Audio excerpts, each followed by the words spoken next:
Hello everyone. So we were discussing Lakshmikant 8th editions, and we have already started chapter number 30, that is governor. Until now we have discussed the executive power of governor. Okay, and now we are going to discuss legislative power of governor.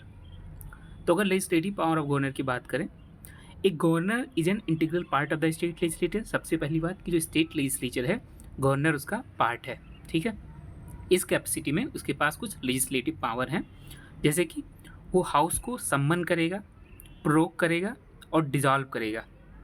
ठीक है, state legislative assembly को सम्मन कौन करेगा?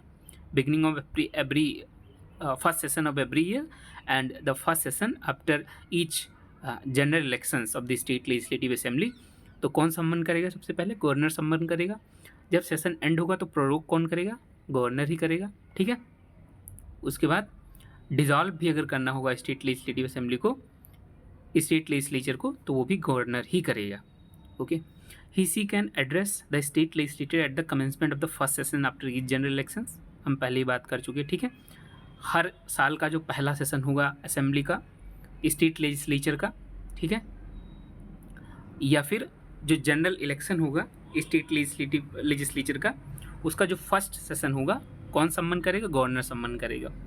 He she can send message to the house or the house of the state legislature with respect to a bill pending in the legislature or otherwise.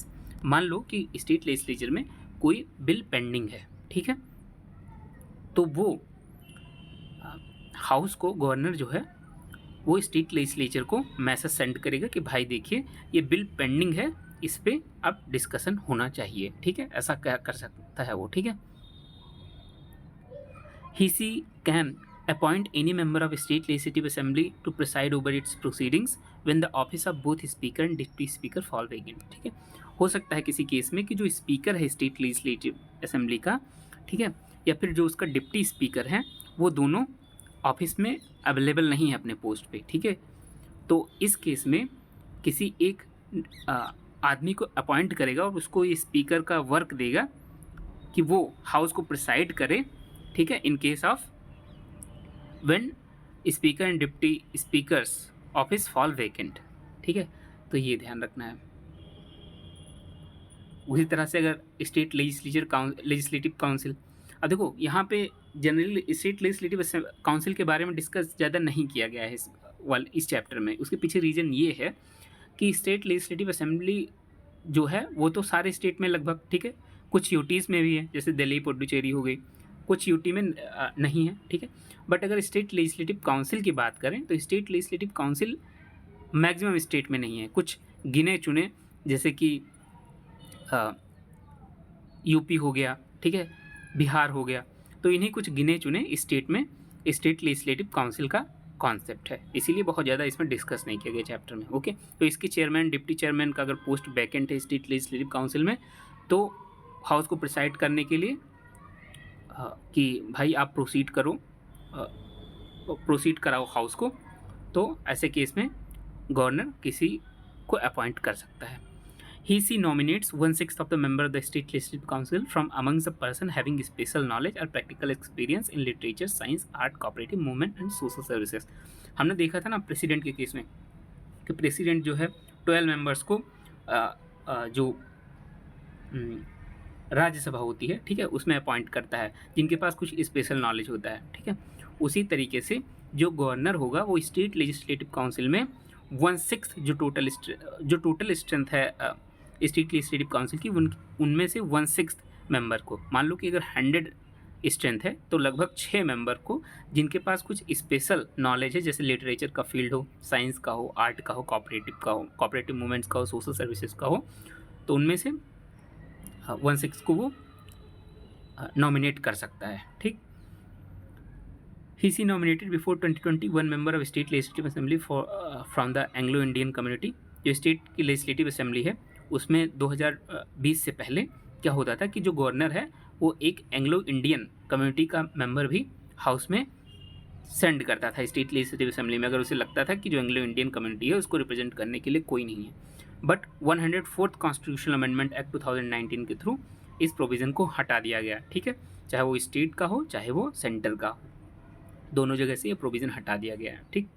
He can decide on question of disqualification of member of the state legislature in consultation with the elections commission। जैसे जो state legislature है ना, उसमें भी तो disqualification का concept होता है कि कोई एक पार्टी को छोड़ के दूसरी पार्टी को ज्वाइन कर ले। तो इस केस में भी जो ये गवर्नर होता है वो डिस्क्वालिफिकेशन से रिलेटेड मैटर को इलेक्शन कमीशन के साथ कंसल्ट करता है। When a bill is sent to the governor after it's passed by the state legislature, देखो मान लो स्टेट लेजिस्लेचर जैसे कोई बिल पास करता है, ठीक, उसके बाद ये गवर्नर के असेंट के लिए भेजा जाता है। जब गवर्नर अपना असेंट देगा उस बिल पे तभी तो वो एक्ट बनेगा। तो उसके पास कुछ ऑप्शंस हैं, ठीक है। स्टेट ने बिल को पास किया, गवर्नर के पास भेजा। अब गवर्नर के पास ऑप्शन ये है कि वो चाहे तो बिल को पे असेंट दे दे कि हाँ भाई चलो ठीक है, बिल पे उसने सिग्नेचर दे दिया और वो जो बिल है वो एक्ट बन गया, ठीक है। चाहे तो वो अपना असेंट विदहोल्ड करके रख सकता है कि भाई ना हाँ बोलेगा ना बोलेगा, ठीक। चाहे तो वो रिटर्न भी कर सकता है, अगर वो मनी बिल नहीं है तो वो रिटर्न कर सकता है हाउस को कि आप इस पर दोबारा कंसीडर करो, ठीक है।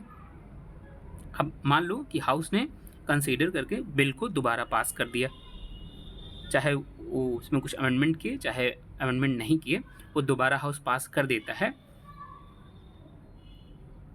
ठीक है।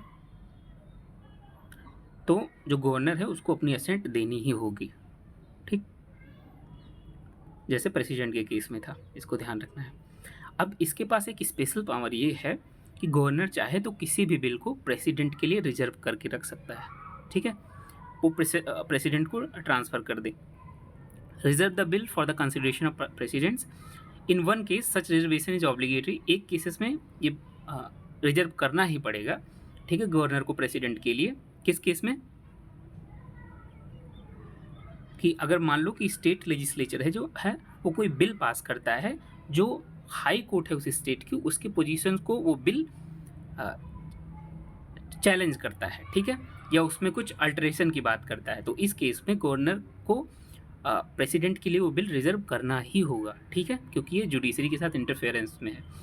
In addition, as identified by Soli Sorabjee, the former attorney general of India, the governor can also reserve the bill if it is of the following natures, ठीक है। उसके अलावा भी कुछ केसेस में जो गवर्नर है वो बिल को प्रेसिडेंट के लिए रिजर्व कर सकता है, प्रेसिडेंट के कंसिडरेशंस के लिए रिजर्व कर सकता है।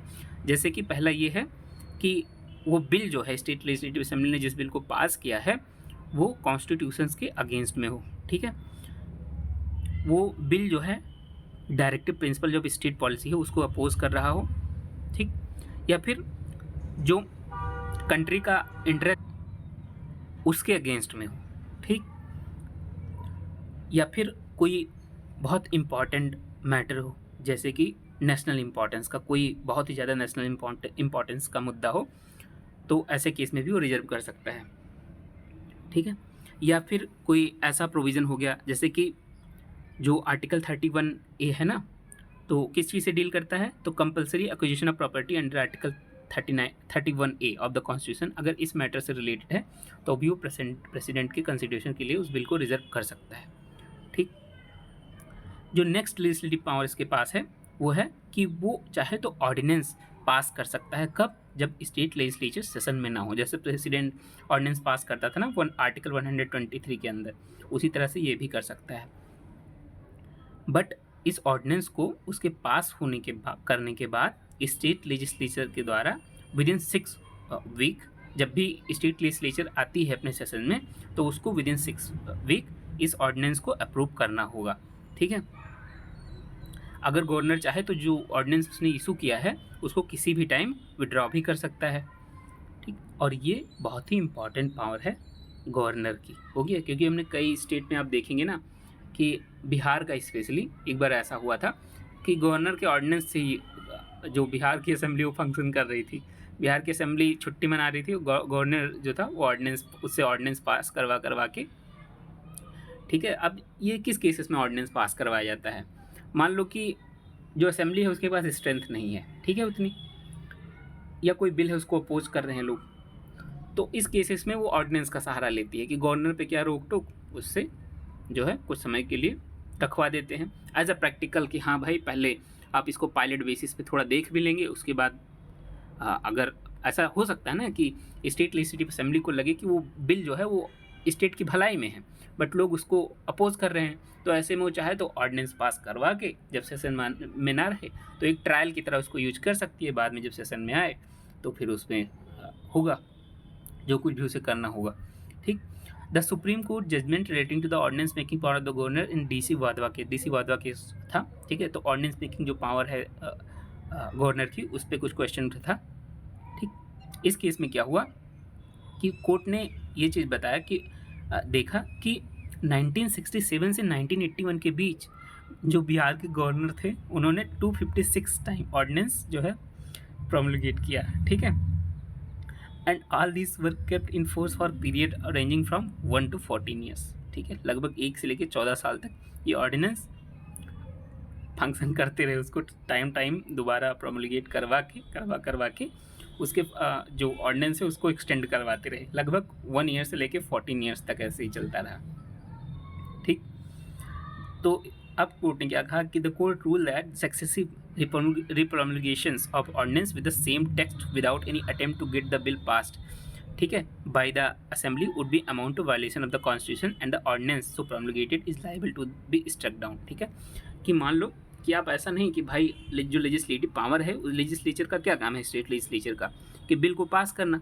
अब स्टेट लेजिस्लेचर के फंक्शन को आप यूज भी नहीं कर रहे हो, ऑर्डिनेंस के थ्रू किसी चीज़ को आप पास करवाते रह रहे हो, मतलब आप स्टेट लेजिस्लेचर को ही बाईपास कर दे रहे हो। तो कोर्ट ने यही कहा कि आप अगर बार बार एक ही ऑर्डिनेंस इशू करते रहते हैं, उसके टाइम को एक्सटेंड करते रहते हैं, उसको प्रोमulgate करते रहते हैं बिना कोशिश किए हुए कि उस पर बिल जो है वो पास किया जाए, ठीक है, तो ये कहीं ना कहीं कॉन्स्टिट्यूशन का वायलेशन होगा और ऐसे में उस ऑर्डिनेंस को स्ट्रक डाउन भी किया जा सकता है। ठीक। It held that the exceptional power of lawmaking through ordinance cannot be used as a substitute for legislative power of the state legislature, कि जो स्टेट लेजिस्लेचर है ना उसके सब्सटीट्यूट पावर की तरह उसको यूज नहीं करना चाहिए। अब मुझे इस टाइम हंसी भी आ रही है क्योंकि कुछ केसेस मैंने बिहार के भी देखे ना, ऐसे वीडियो वगैरह आता रहता शॉर्ट्स वगैरह में, तो मैंने देखे थे, तो मुझे वही हंसी आ रही थी कि भाई बिहार तो एक्सेप्शनल है भाई, सही में। मतलब ऐसा मेरा कोई प्रेजुडिस नहीं है, बट यार कुछ भी अगर होता है ना, मतलब बिहार में लोग भी मेहनती हैं काफ़ी, पढ़ने लिखने वाले भी जो मेहनत करते हैं बहुत मेहनती होते हैं, बट वहाँ पे ना कुछ टाइम पे कुछ ऐसे काम होते रहते हैं। ठीक है, तो इसी वजह से, और कोई बात नहीं।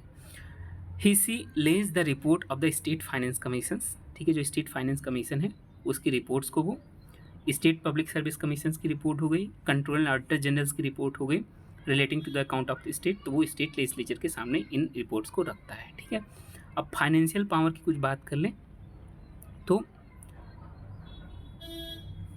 जो है उसी के पहले अप्रूवल से ही जो एनुअल फाइनेंशियल स्टेटमेंट होता है, स्टेट बजट जो होता है, ठीक है, जो स्टेट का एनुअल फाइनेंशियल स्टेटमेंट है उसको स्टेट लेजिस्लेचर रखती है। ठीक।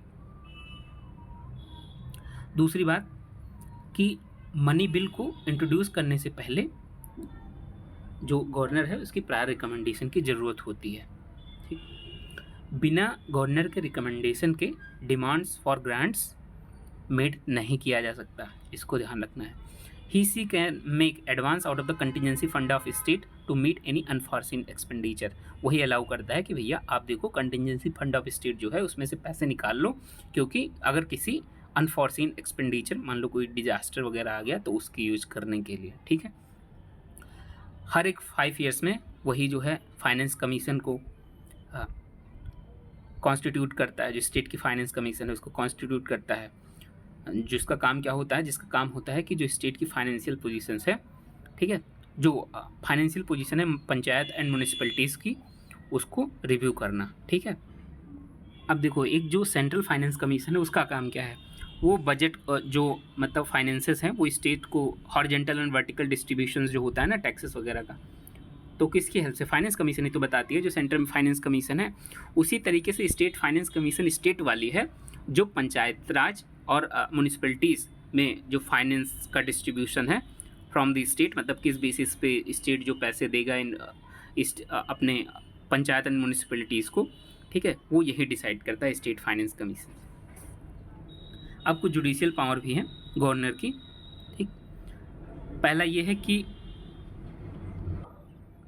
he she can grant pardon, reprieve despite and remission of punishment, or suspend, remit and commute the sentence of any person convicted of any offense against any law relating to matter to which executive power of state extend। ठीक है, देखो किसी भी दोषी को सजा देने के लिए कौन लॉ पास करता है, ठीक है, तो स्टेट का लॉ है, ठीक है, उसके अंदर उस किसी इंसान को सजा दिया जाता है। तो गवर्नर के पास ये पावर है कि वो चाहे तो पार्डन कर सकता है किसी इंसान को, ठीक है, हम पहले ही पढ़ चुके हैं पार्डन, रिप्राइव, डिस्पाइट क्या होता है, ठीक है, पार्डन्स मतलब सब कुछ खत्म हो जाता है, एकदम आदमी निर्दोष हो जाता है, ठीक है, उसके पास जितने ऊपर जितने केसेस वगैरह होते हैं सब खत्म हो जाता है।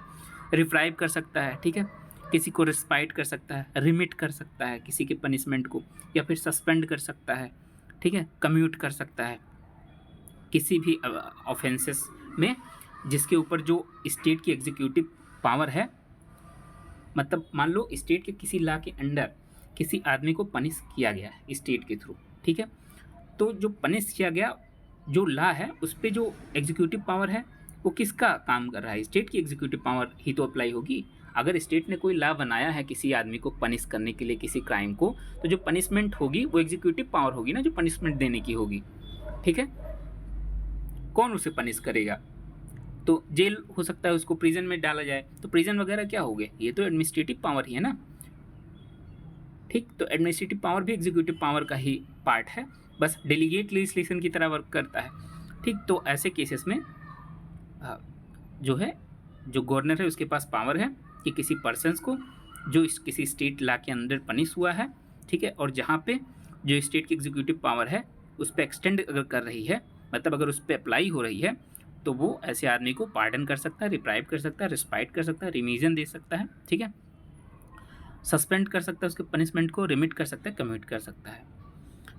He she is consulted by the president while appointing जजेस of the concern state high court. जो स्टेट हाई कोर्ट का जजेस होता है उसको कौन अपॉइंट करता है, तो ये गवर्नर ही अपॉइंट करता है, बट वो प्रेसिडेंट से कंसल्ट पहले करता है। He she makes appointment, posting and promotion of district जजेस in consultation with the state high courts.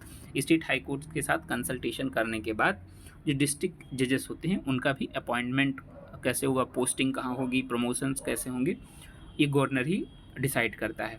He she also appoint person to the judicial service of the state. किसी भी person को जो state की judicial service है, जो district जजेस से बाहर है, डिस्ट्रिक्ट जजेस वाला केस तो हमने ऊपर देख लिया, जो डिस्ट्रिक्ट जजेस से बाहर है ना, जुडिशियल सर्विसेज जो स्टेट की है, ठीक, तो अगर उसमें किसी पर्सन को अपॉइंट करना है तो ये गवर्नर ही करता है, स्टेट के हाई कोर्ट और स्टेट पब्लिक सर्विस कमीशन जो है उससे कंसल्ट करने के बाद, ठीक है। अब देखो अभी हमने ऊपर गवर्नर जो है उसके वीटो पावर को देखा, ठीक है, हमने ऊपर सबसे पहले जब हम सेंट्रल गवर्नमेंट पढ़ रहे थे तो उसमें हमने प्रेसिडेंट, जो प्रेसिडेंट था एग्जीक्यूटिव का पार्ट होता है, तो उसमें हमने प्रेसिडेंट के बारे में भी पढ़ा था। तो वही जो प्रेसिडेंट के पास भी कुछ वीटो पावर थे और गवर्नर के पास भी कुछ वीटो पावर होती है, तो हम उन दोनों के वीटो पावर का कंपेरिजन करते हैं, ठीक है। सबसे पहले ऑर्डिनरी बिल के केस में देखते हैं। तो कोई भी ऑर्डिनरी बिल जब भी दोनों हाउस से पास होता है, ये मैं सेंटर की बात कर रहा हूँ कि कोई भी ऑर्डिनरी बिल जब दोनों हाउस से पास होता है, ठीक है, चाहे वो दोनों हाउस ने अलग अलग तरीके से पास किया हो, मतलब अपने अपने हाउस में, या फिर जॉइंट सिटिंग के थ्रू पास हुआ हो, तो वो फाइनली वो प्रेसिडेंट के पास जाता है। जब प्रेसिडेंट अपना एसेंट देता है तभी वो एक्ट बनता है, ठीक है। तो इस ऑर्डिनरी बिल के केस में प्रेसिडेंट के पास कुछ ऑप्शंस होते हैं कि अगर कोई बिल उसके पास दोनों हाउस से पास होकर आया है तो उसके पास ये ऑप्शंस हैं, जैसे कि वो चाहे तो अपना एसेंट दे दे बिल को, बिल एक्ट बन जाएगा। वो चाहे तो अपना एसेंट विदहोल्ड कर सकता है, ठीक है, मतलब वो ना हाँ बोलेगा ना, और बिल जो है वो एक्सपायर हो जाएगा, वो एक्ट नहीं बन पाएगा। तीसरा ये है वीटो पावर कि ही सी में return the bill for reconsideration of the house. वो चाहे तो जो हाउस के रिकन्सिडरेशन के लिए बिल को दोबारा भेज सकता है, लेकिन अगर हाउस ने दोबारा पास कर दिया बिल को, ठीक, विद द सेम मेजोरिटी, तो प्रेसिडेंट के पास अगर दोबारा पास करके आता है तो उसे अपना एसेंट देना ही होगा, ठीक है, must give his assent to the bills. तो प्रेसिडेंट के पास इस केस में केवल सस्पेंसिव वीटो है। अब इसी ऑर्डिनरी बिल के केस में गवर्नर के वीटो की बात करें, मान लो स्टेट लेजिस्लेटिव असेंबली कोई बिल पास करती है, फिर वो गवर्नर के पास रखती है। गवर्नर के पास इस केस में क्या ऑप्शंस हैं, ठीक हो। देखो अब यहाँ पे स्टेट जो है वो उस बाई कैमरल भी हो सकता है, मतलब स्टेट लेजिस्लेटिव काउंसिल भी हो सकती है, स्टेट लेजिस्लेटिव असेंबली भी हो सकती है, ठीक ठीक। तो अब देखो गवर्नर के पास क्या वीटो पावर है, इसके पास बेसिकली 4 वीटो पावर है, प्रेसिडेंट के पास केवल 3 ही थी, ठीक। तो वो चाहे तो अपना असेंट दे दे बिल को, बिल एक्ट बन जाएगा।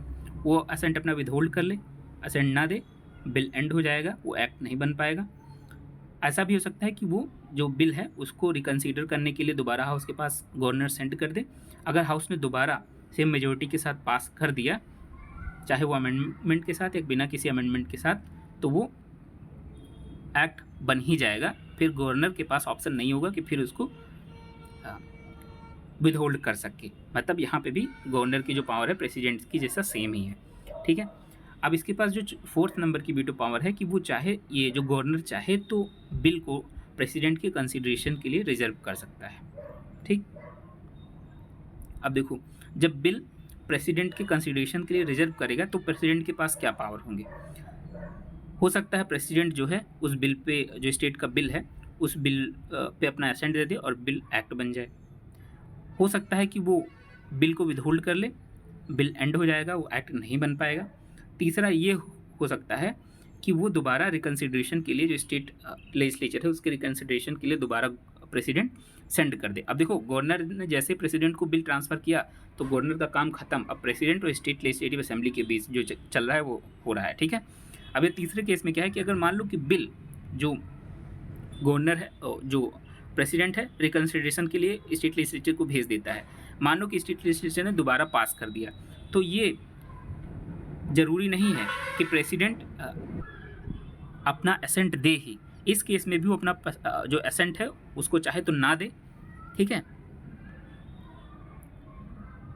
ठीक। तो जो है बिल जो है एक्ट नहीं बन पाएगा। मतलब कि प्रेसिडेंट के पास यहाँ पे जो स्टेट लेजिस्लेचर के बिल से रिलेटेड पावर है वो सेंटर जो लोकसभा या मतलब पार्लियामेंट की जो बिल को रिकन्सिडरेशन के पास बाद जो पावर है ना, जैसे मान लो कि स्टेट, अब स्टेट ने कोई बिल भेजा, प्रेसिडेंट ने रिकन्सिडरेशन के लिए भेज दिया उसको। अब मान लो कि स्टेट ने दोबारा बिल पास कर दिया, तो ये ऑब्लिगेटरी नहीं है कि प्रेसिडेंट अपना अप्रूवल दे ही। हालांकि पार्लियामेंट वाले केस में प्रेसिडेंट को अपना अप्रूवल देना ही पड़ेगा, ठीक है। तो ये डिफरेंस है, थोड़ा सा ज़्यादा पावर है इस केस में, ओके। अब देखो जब गवर्नर रिजर्व करता है बिल को प्रेसिडेंट की कंसिडरेशन के लिए, he she will not have any further rule, उसका रूल खत्म हो जाता है उस बिल के इनेक्टमेंट को लेके।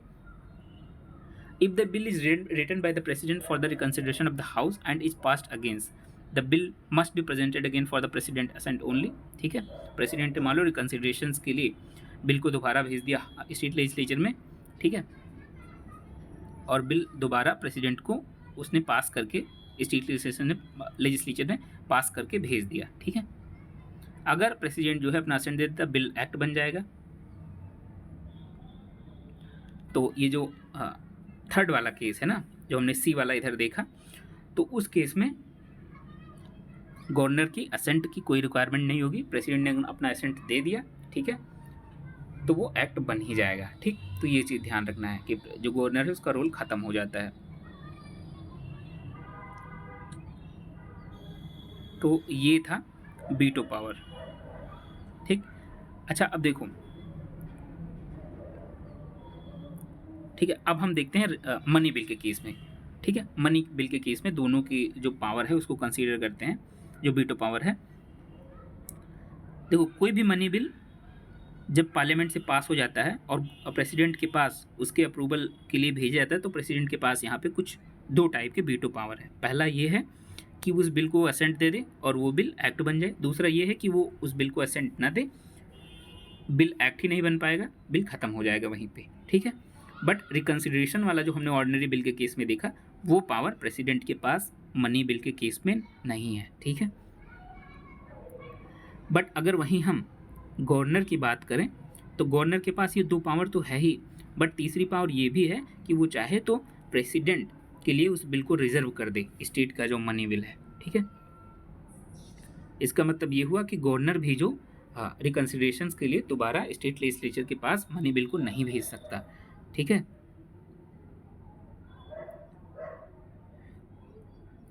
तो ये चीज़ है मनी बिल से रिलेटेड। व्हेन, अब देखो मनी बिल मान लो कि जो गवर्नर है उसने प्रेसिडेंट के कंसिडरेशन के लिए रिजर्व कर दिया, ठीक, तब प्रेसिडेंट के पास क्या अल्टरनेटिव्स है? प्रेसिडेंट उस बिल को असेंट दे दे, वो बिल एक्ट बन जाएगा। वो चाहे तो अपना असेंट को विदहोल्ड कर ले, वो बिल खत्म हो जाएगा, एक्ट नहीं बन पाएगा।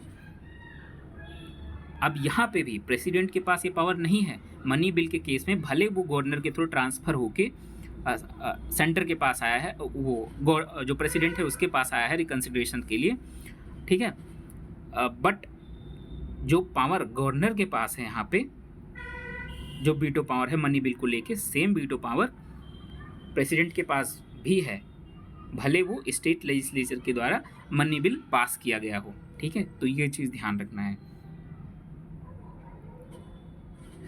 अब देखो ऑर्डिनेंस से रिलेटेड बात करें तो अगर दोनों के ऑर्डिनेंस मेकिंग पावर के बारे में कंपैरिजन करें प्रेसिडेंट एंड गवर्नर के, प्रेसिडेंट की ऑर्डिनेंस मेकिंग पावर कि he she can promulgate an ordinance only when both the house of parliament are not in session.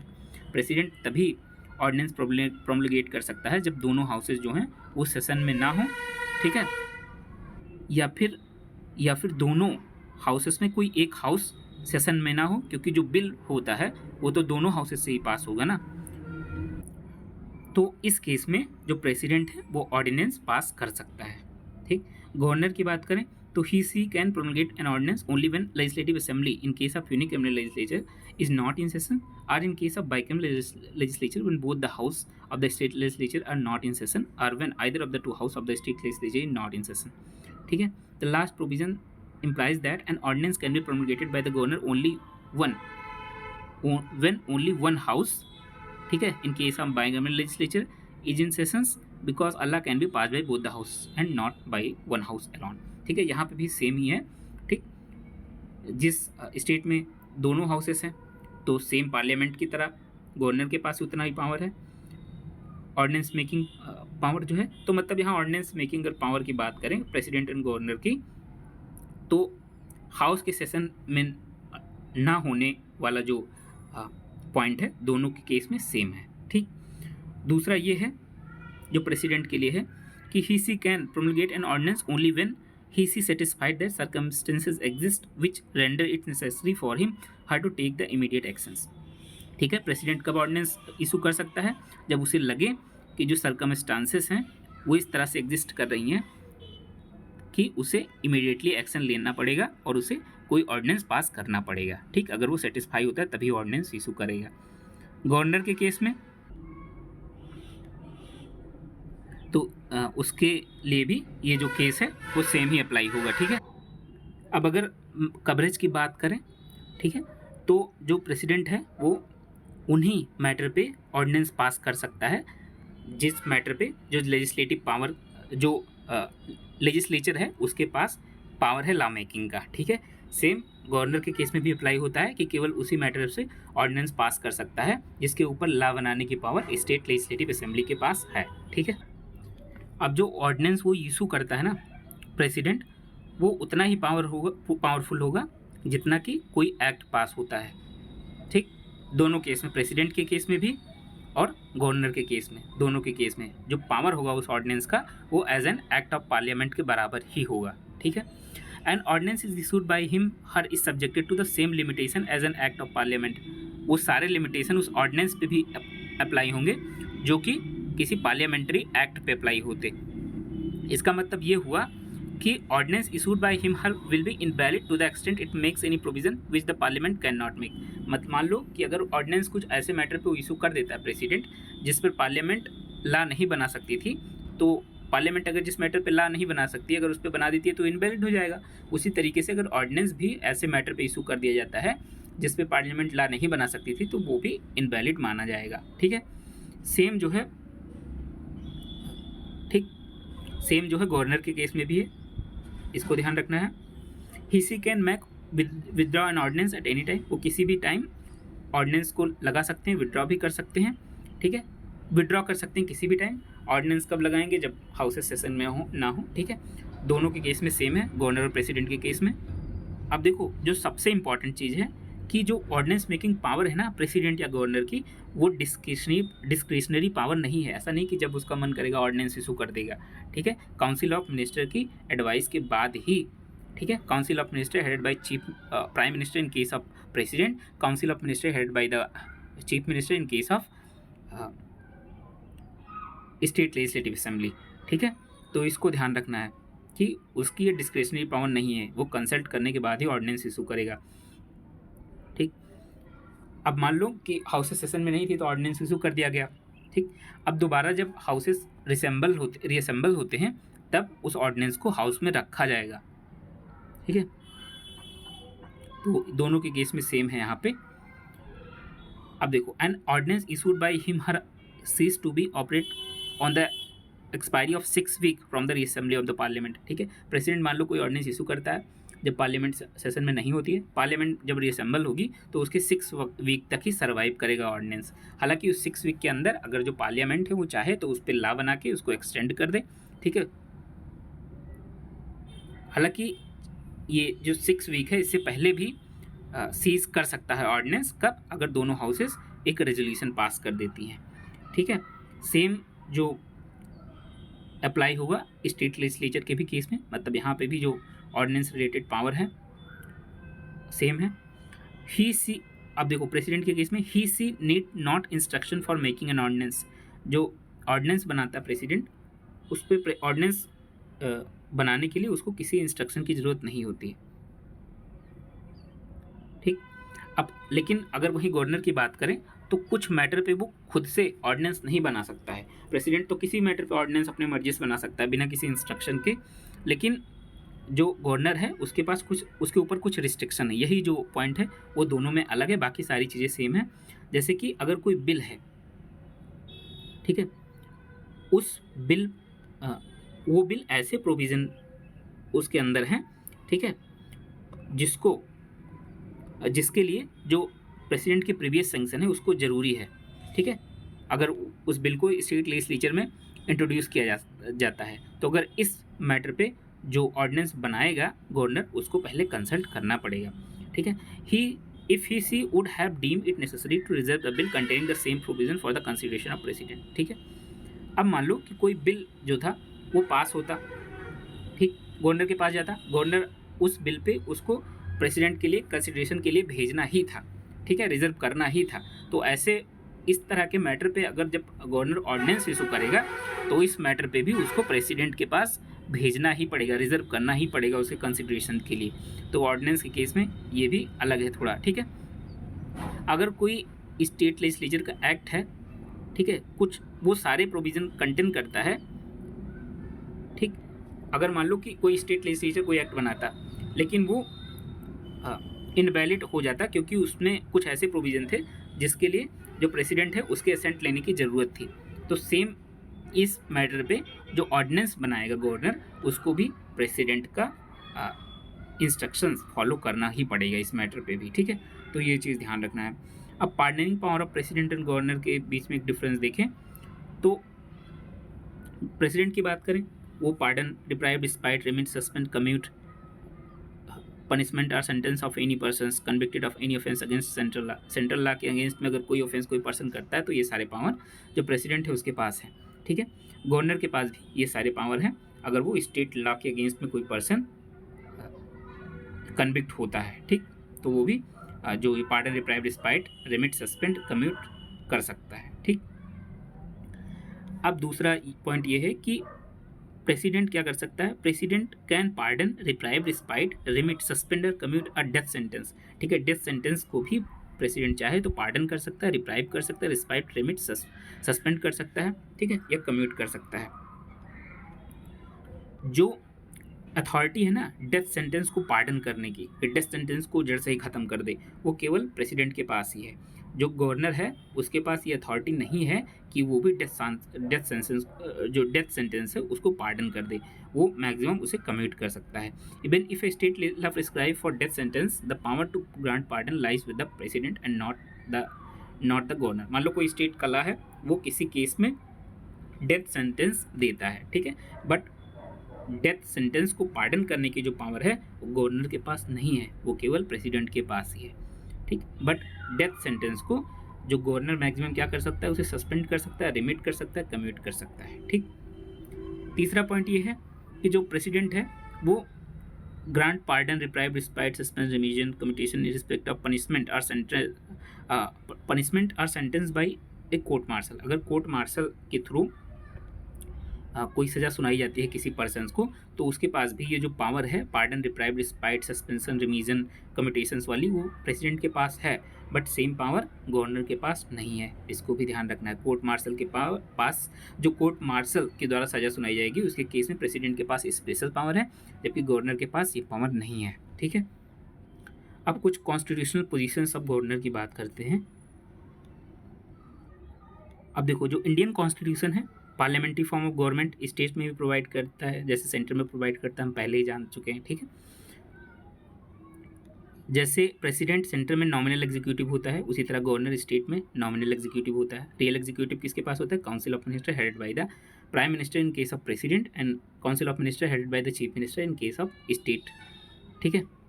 In other words, the governor has to exercise his power and function with aid and advice of the council of minister। देखो, council of minister headed by chief minister के aid and advice पे ही governor सारे काम करता है, ठीक है। कुछ ऐसे मैटर को छोड़ के जिस पे उसको कुछ डिस्क्रिशनरी पावर मिले हुए हैं। In estimating the constitutional position of governor particular reference has to be made. अब देखो 154 आर्टिकल 154, 163, 164 के थ्रू हमें कुछ गवर्नर की कॉन्स्टिट्यूशनल पोजीशंस के बारे में पता चलता है। हम उसको एक बार देखते हैं। आर्टिकल 154 के अंदर the executive power of the state shall be vested in the governor. जो एग्जीक्यूटिव पावर होगी स्टेट की, गवर्नर के अंदर वेस्टेड होगी, मतलब गवर्नर के स्टाम्प से ही सब कुछ होगा। And shall be exercise by him either directly और through officer of subordinate to him, ठीक है। या तो गवर्नर उस एग्जीक्यूटिव पावर को डायरेक्टली एक्सरसाइज करे, या कुछ ऑफिसर जो उसके सबऑर्डिनेट है उनके थ्रू वो अपनी एग्जीक्यूटिव पावर है वो एक्सरसाइज करे, ठीक, according to constitutions. Article 154, there shall be a council of minister with chief minister as the head to aid and advise the governor in exercise of his her functions except in so far she is equal to exercise his function in discretion। Article 163 same as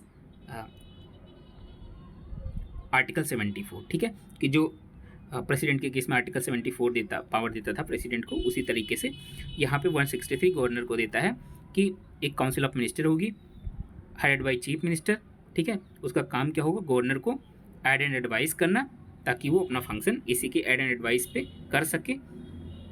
कुछ ऐसे function को छोड़ के जिस function को लेके उसके पास discretionary power है, बाकी सारे फंक्शन को जो गवर्नर एक्सरसाइज करेगा वो aid and advise of chief council of minister headed by chief minister, okay, इसी के थ्रू करेगा। Article 163 164 the council of minister shall be collective responsible to the state legislative assembly of the state. Article 164, ठीक है।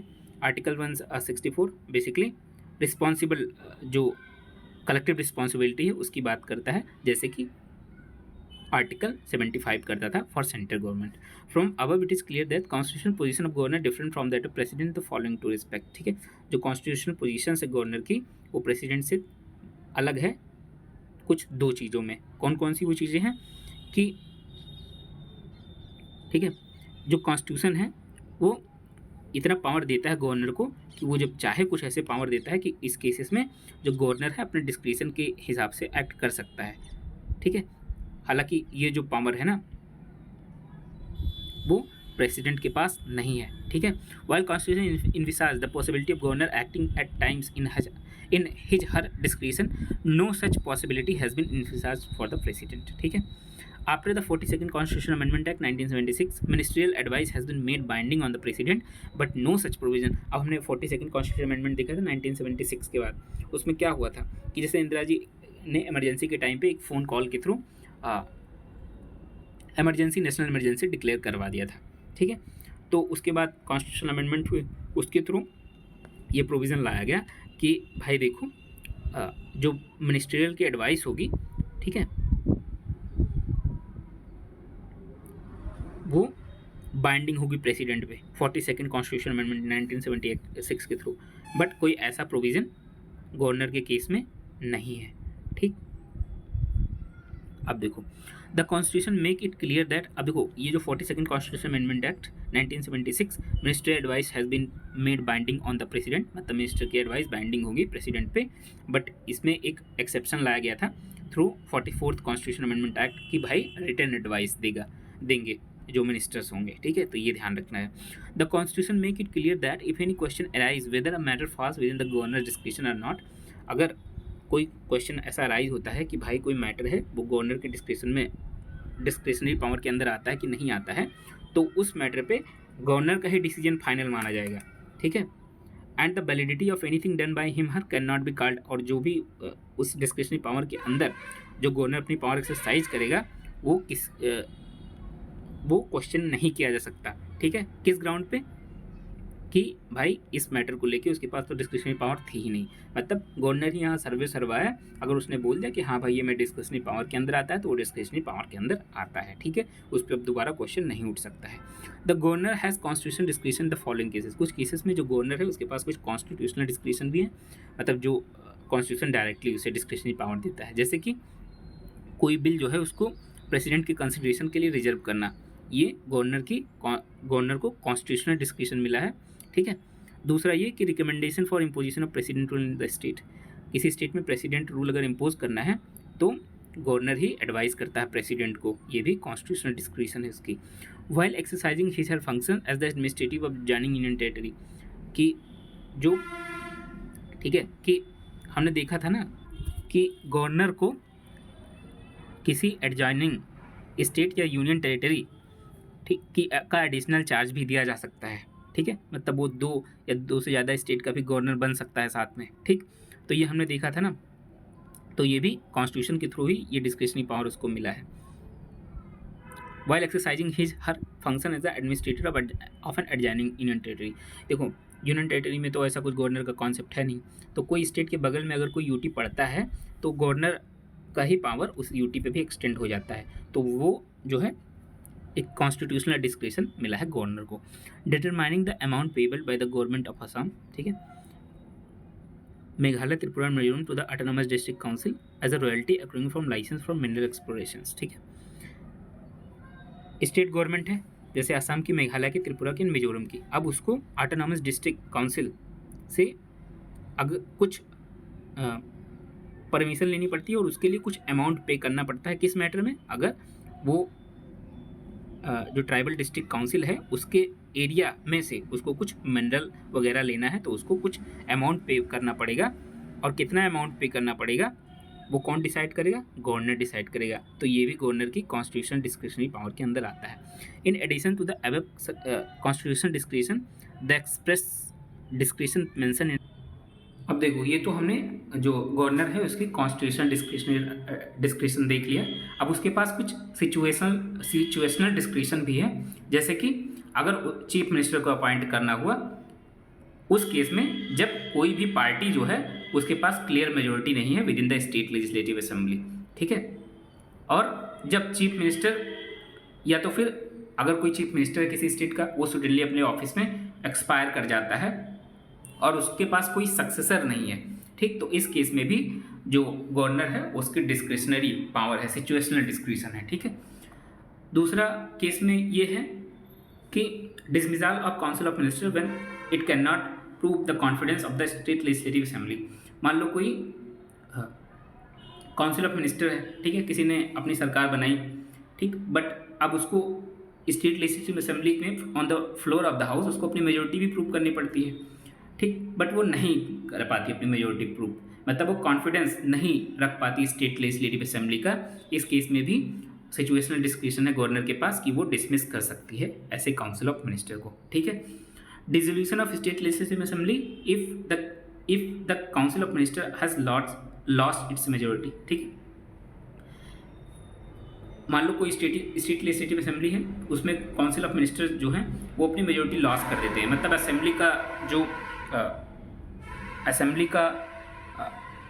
Assembly में से जो government बनी है अगर वो स्टेट उस असेंबली का ही कॉन्फिडेंस लॉस कर देती है काउंसिल ऑफ मिनिस्टर तो डिसॉल्व कर सकता है, ठीक है, ऐसे काउंसिल ऑफ मिनिस्टर को, वो स्टेट लेजिस्लेटिव असेंबली को डिसॉल्व कर सकता है, ठीक है, गवर्नर। तो ये भी सिचुएशनल डिस्क्रिशन है।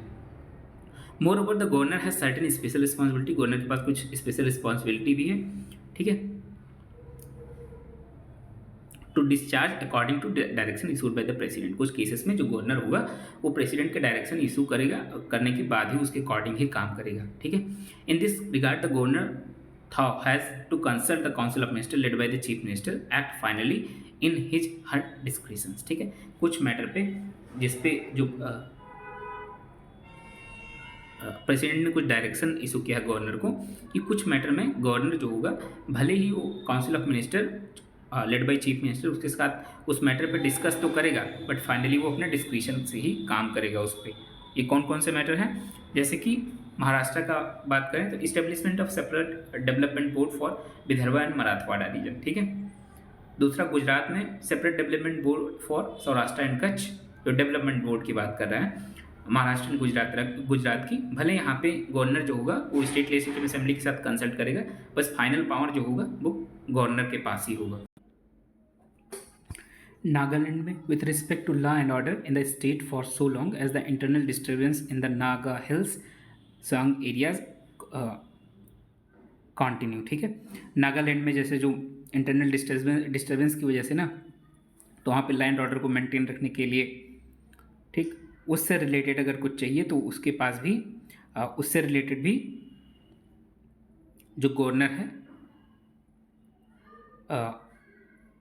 वो अपने डिस्क्रिशन से डिसीजन ले सकता है। हालांकि वो काउंसिल ऑफ मिनिस्टर जो हैं हेडेड बाय चीफ मिनिस्टर उनसे डिस्कस जरूर करेगा, बट फाइनल एक्शन उसी का होगा, ठीक है, under the instruction issued by president. Okay, अब है Assam with respect to administration of tribal area. जो असम के कुछ ट्राइबल एरिया हैं उसमें भी ये जो पावर है गवर्नर की, ठीक है, अंडर प्रेसिडेंट के इंस्ट्रक्शंस के अंदर वो डिस्क्रिशन का अपने यूज करेगा। मणिपुर में administration of hill area in that state, ठीक है, उससे रिलेटेड, ठीक है। सिक्किम में for peace and for ensuring social economic and advancement of different section of populations, ठीक है। अरुणाचल प्रदेश में लॉ एंड ऑर्डर को मेंटेन रखने के लिए Karnataka establishment of separate development board for Hyderabad Karnataka regions, okay. Thus the constitution has assigned dual role to the office of governor in the Indian federal system। इसी वजह से जो कॉन्स्टिट्यूशन है उसने गवर्नर को डुअल रोल प्रोवाइड किया है, ठीक है, फेडरल सिस्टम में, ठीक। कौन कौन सा, कि पहला तो जो हेड ऑफ स्टेट होगा, ठीक है, ऑन स्टेट लेवल, एंड दूसरा कि वो सेंटर का एजेंट की तरह काम करेगा। यही डुअल रोल है, ठीक है। तो अब कुछ हैं issues in the governors functioning, ठीक है। गवर्नर्स के फंक्शनिंग में भी कुछ इशूज़ आते हैं जिसकी वजह से सेंट्रल स्टेट रिलेशन है वो भी इम्पैक्ट होता है। तो उस लिए सरकारिया कमीशन इस्टेब्लिश हुआ था on central state relationships 1983 to 88 में, ठीक है। उसने कई इशू आइडेंटिफाई किए गवर्नर की फंक्शनिंग को लेके जो अभी भी रिलेवेंट हैं, ठीक है। जैसे कि इन चूजिंग चीफ मिनिस्टर, ठीक।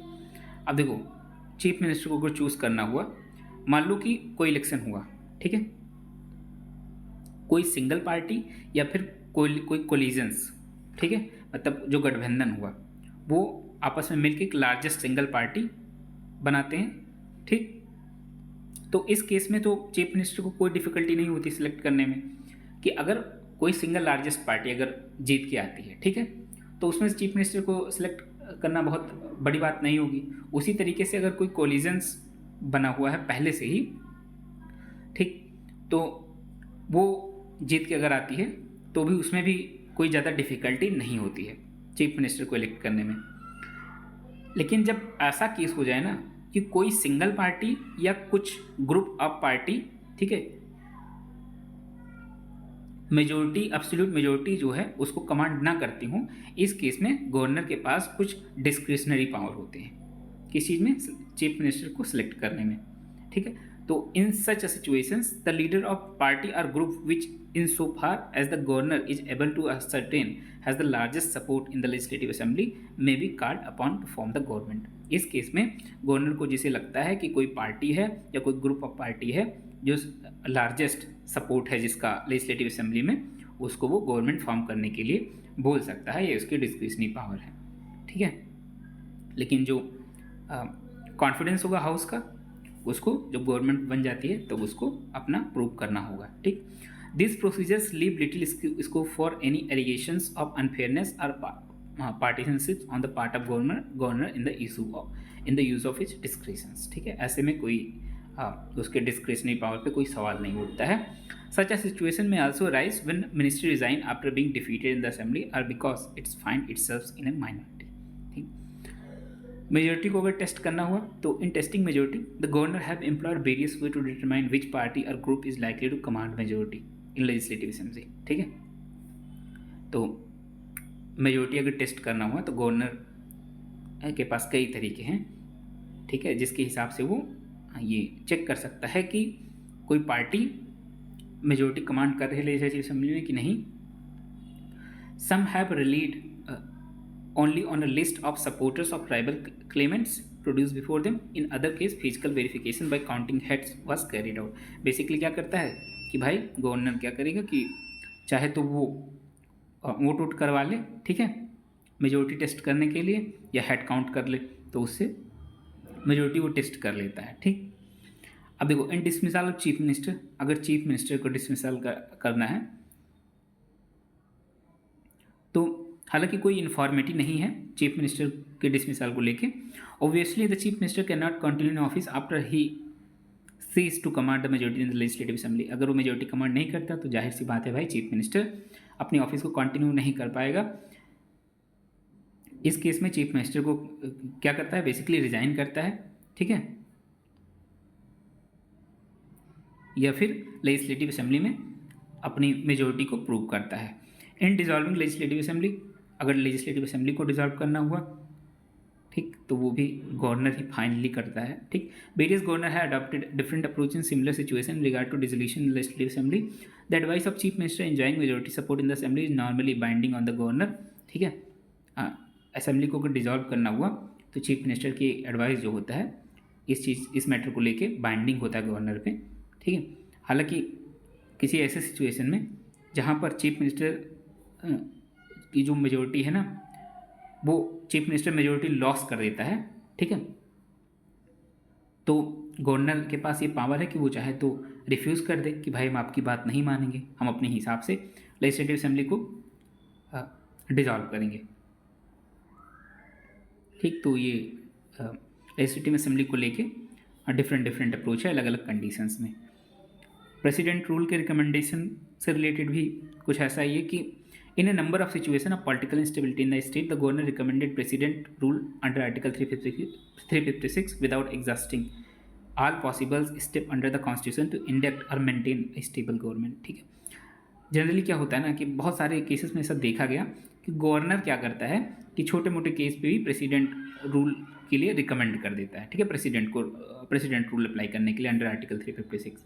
हो सकता था कि स्टेबल गवर्नमेंट बनाई जा सकती थी कुछ तोड़ मड़ोड़ करके बस, बट जैसे कि कॉन्स्टिट्यूशनल मेकर ने कहा था कि इसको यूज किया जाए प्रेसिडेंट रूल को as a measure of last resort, but आजकल ये एक टूल बन गया है, ठीक है, स्टेट गवर्नमेंट को गिराने का। The governor concern neither give the fair chance to contending parties. अभी क्या हो रहा है ना कि भाई फेयर चांस देना चाहिए कि आप हाउस के फ्लोर पे अपनी मेजोरिटी प्रूव करो, उसके बाद नहीं प्रूव कर पाए तो भाई प्रेसिडेंट रूल लगा सकता है, बट आजकल क्या ना इसे बाईपास कर दिया जा रहा है गवर्नर के थ्रू, तो ये एक प्रॉब्लम है। किसी बिल को प्रेसिडेंट के कंसिडरेशंस के लिए रिजर्व करना हुआ, ठीक है, तो कुछ केसेस में ऐसा हो देखा गया ना कि गवर्नर्स अननेसेसरी रिजर्व कर देता है, हालांकि हो सकता था कि उस पर रिजर्व करने की जरूरत नहीं थी, लेकिन फिर भी वो प्रेसिडेंट के लिए रिजर्व कर देता है, तो इसकी वजह से बवाल उठते रहते हैं। Regarding nominations to legislative council में जो नॉमिनेट करता है ना गवर्नर हो जो कुछ मेंबर्स को, तो इसको भी क्रिटिसाइज किया जाता है, ठीक। This section have been criticise on the ground that the governor have no discretion in such matters, ठीक है। इस वजह से जो इसको जो देखो the use of discretion by governor in nomination of member to legislative council has been criticise, ठीक है। The actions have been criticise on the ground that governor have no discretion in such matters. Governor के पास कोई discretion नहीं है ऐसे matter पे, ठीक है, तो गवर्नर अपने हिसाब से ऐसा नहीं कि जिसको चाहे उसको नॉमिनेट कर सकता है, तो इस ग्राउंड पे भी क्रिटिसिज्म होता रहता है गवर्नर का। अब है regarding exercise of discretion as chancellor of chancellor of university. ठीक है, हमने पहले पढ़ा कि जो गवर्नर होता है वो स्टेट यूनिवर्सिटी का चांसलर होता है और जो वाइस चांसलर होता है उसको नॉमिनेट करता है। तो इसमें भी देखा गया है कि गवर्नर ना किसी को भी वाइस चांसलर नॉमिनेट कर देते हैं। जैसे कि the use of discretion by governor in nominating member of university council और university functionaries in his capacity as a chancellor of university in the state. देखो जो फंक्शनरीज है ना उसे उस स्टेट यूनिवर्सिटी के, ठीक है, उनको नॉमिनेट कौन करता है? तो ये गवर्नर ही नॉमिनेट करता है, सिंस ही और she is a chancellor of the state university. ठीक, तो इसको भी कई बार क्रिटिसाइज किया जाता है। In several state university the concern legislation specifically provide that governor by virtue of which office shall be chancellor or head of university, and by this legislation certain power have been conferred on the chancellor। ठीक, the governor has exercised their power as chancellor under the statute and not as a governor। These actions of the governor have again been questioned on the premise that they have to abide by the advice of council minister even in such cases। ठीक है, जैसे कि कुछ state में ये provision है कि governor है, अगर भाई वाइस चांसलर है तो उसके पास ये पावर है कि वो अपॉइंट कर सकता है। बट कई जगह पे ये क्वेश्चन उठते हैं कि नहीं भाई, जो गवर्नर है खुद की मर्जी से अपॉइंट नहीं कर सकता, उसको काउंसिल ऑफ मिनिस्टर की एडवाइस लेनी चाहिए।